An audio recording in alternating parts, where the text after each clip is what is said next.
نام خدا کی برکت۔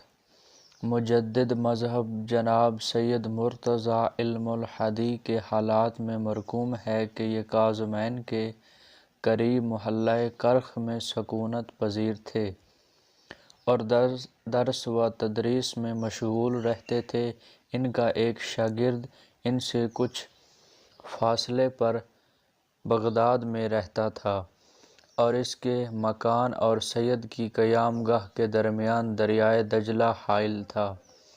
اس وقت تک وہاں پل موجود نہیں تھا، چنانچہ وہ مجبور تھا کہ کسی کشتی کا انتظار کرے، جس کی وجہ سے اکثر پہنچنے میں تاخیر ہو جاتی تھی اور وہ بعض اوقات نصف درس یا کبھی درس کے آخر میں پہنچتا تھا۔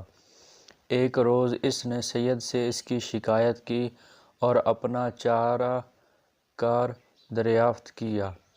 سید نے تھوڑی دیر غور کرنے کے بعد قلم اٹھایا، کچھ لکھا اور اسے لپیٹ کے شاگرد کو دیتے ہوئے فرمایا، کل صبح تم میرے پاس آنا اور دریا پار کرنے کا کوئی وسیلہ نہ ملے تو اس کاغذ کو اپنے ہمراہ رکھنا اور پانی پر چلتے ہوئے چلے آنا۔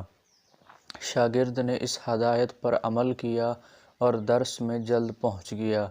دوسرے روز پانی پر پاؤں رکھنے سے پہلے سوچا کہ یہ عجیب چیز ہے، دیکھوں سید نے اس کاغذ میں کیا لکھا ہے جو اس قدر مؤثر ہے۔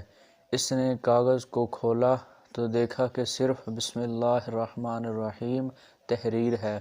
اس نے سوچا کہ عجیب بات ہے، یہ تو وہی بسم اللہ ہے جس میں خود ہی پڑھتا رہتا ہوں، اور اس طرح اس کے دل میں بسم اللہ کی سبکی اور بے اہتمامی کا احساس پیدا ہو گیا۔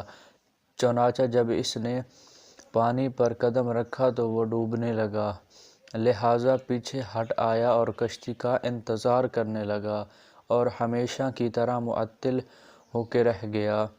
اس وقت اس پر یہ حقیقت واضح ہوئی کہ اس آیہ مبارکہ اور خدا کے اسماء الحسنی سے بے اعتنائی ان کے اثر کو کس طرح گھٹا دیتی ہے۔